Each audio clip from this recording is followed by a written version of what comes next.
For this module, let's talk about what the role of a programmer actually is. So, you, as someone who's interested in getting into programming, this is going to be the role that you'll likely be facilitating in a job that has to do with programming. In the previous module, we were talking about what a program actually is. For this module, let's talk about what the role of a programmer actually is.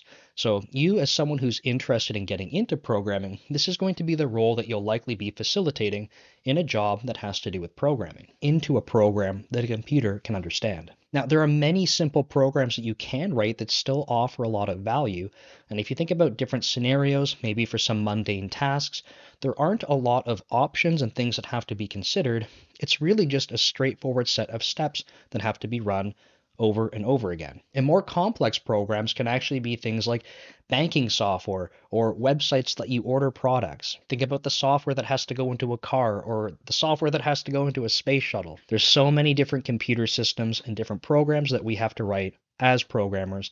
But again, it all comes back to our role as programmers to take logic and translate that into something that a computer can understand and execute. One of the really awesome parts about programming is that there are so many different fields that this can apply to, and so many different languages that you can learn to help support you in your role as a programmer. Now, because there are so many options, it can actually almost feel overwhelming. But the really cool thing is that all of these things are transferable from one programming language to another.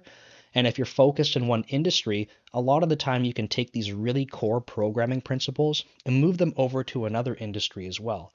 So as a programmer, you have a lot of transferable skills, regardless of what programming language you start with, and regardless of what industry you start in. And just to demonstrate that, I actually had internships where I was working on embedded medical devices. I was able to take that experience and move to a company that was working on ATM software. I could take that experience and I actually went to a company that was working on operating room equipment. I spent a lot of my career actually working in digital forensic software, which is completely unrelated to all these other fields I just mentioned. And that's because the experiences I had along the way actually allowed me to go develop software in that industry regardless of not having specific experience in that industry. And now, as an engineering manager at Microsoft, I'm not currently writing code for my role, but I am working in a deployment space where my team is responsible for deploying services to thousands of computers across the world. Again, that experience that I'm required to have in this role is unrelated to the other fields that I spent time programming in,